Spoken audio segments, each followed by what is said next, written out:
meet Philip Kerr in the luxurious Adlon Hotel. The writer has often been here in the past number of years to do research, because his fictitious sleuth is on the Adlon staff as a hotel detective in Kerr's latest book, If the Dead Rise Not. Berlin, 1934. The Nazis have been in power for a year. Bernie Gunther isn't a Nazi himself. He considers them dangerous thugs. Nonetheless, he has no other choice than to work together with them again and again.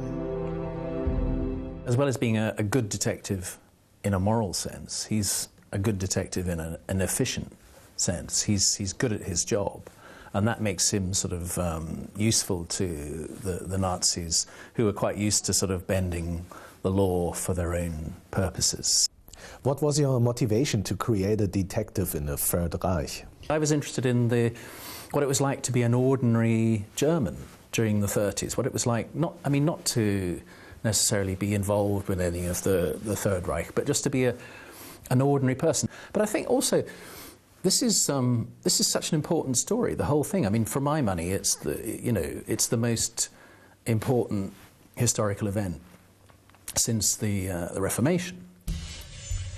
If the Dead Rise Not begins, like every Bernie Gunther novel, with a seemingly innocuous case.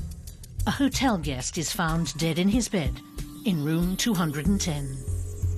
While the doctor worked his trade, I took another look at the body. Rubush was a big, heavy man with short, fair hair and a face as fat as a 100-kilo baby. In bed, from the side, he looked like a foothill in the Harz Mountains. Without his clothes, it was hard to place him, but I was sure there was a reason other than the fact that he was staying in the hotel, while he seemed familiar to me.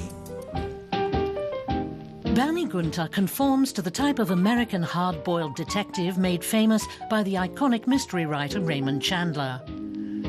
Chandler's character Philip Marlowe could almost be an American relative of Bernie Gunther. He's quite typical Berliner, and he's got a very dry, black, bitter sense of humour, quite an aggressive sense of humour, which I like. I mean, I like the fact that, Berliners can be as unfriendly as I am. Gunther's case soon takes on a political dimension. It involves corruption in the building of Berlin's Olympic Stadium for the 1936 Games. Kerr tells of how ice-cold careerists and gangsters from the US prevent a boycott of the Games in order to make big money. The writer thinks the fact that the Olympics did take place was a fatal mistake. I think it would have had a profound effect on what happened thereafter in political terms. I think it would have given Hitler a lot more pause for thought about doing some of the things he did, like sort of the Anschluss and things like that. I think it was the success of the 36 Olympics that helped give him the mental strength to do some of the things that he did afterwards. Philip Kerr's books have sold 1.5 million copies in Germany alone. And a Spanish publishing house awarded If the Dead Rise Not the literary world's most highly remunerated prize, worth €125,000. Kerr started his Bernie Gunther series in the late 1980s. After 3 books, there followed many other novels. But his readers wanted the detective back. So in 2006, the first of 3 further Bernie Gunther novels was published. I can't think of many people who get the chance to have a 15-year gap between the novels. I mean, Conan Doyle killed Sherlock Holmes and then brought him back quite quickly. Well, I didn't have that problem because I didn't kill him off. But I feel really lucky, that I've had a sort of been able to do it again.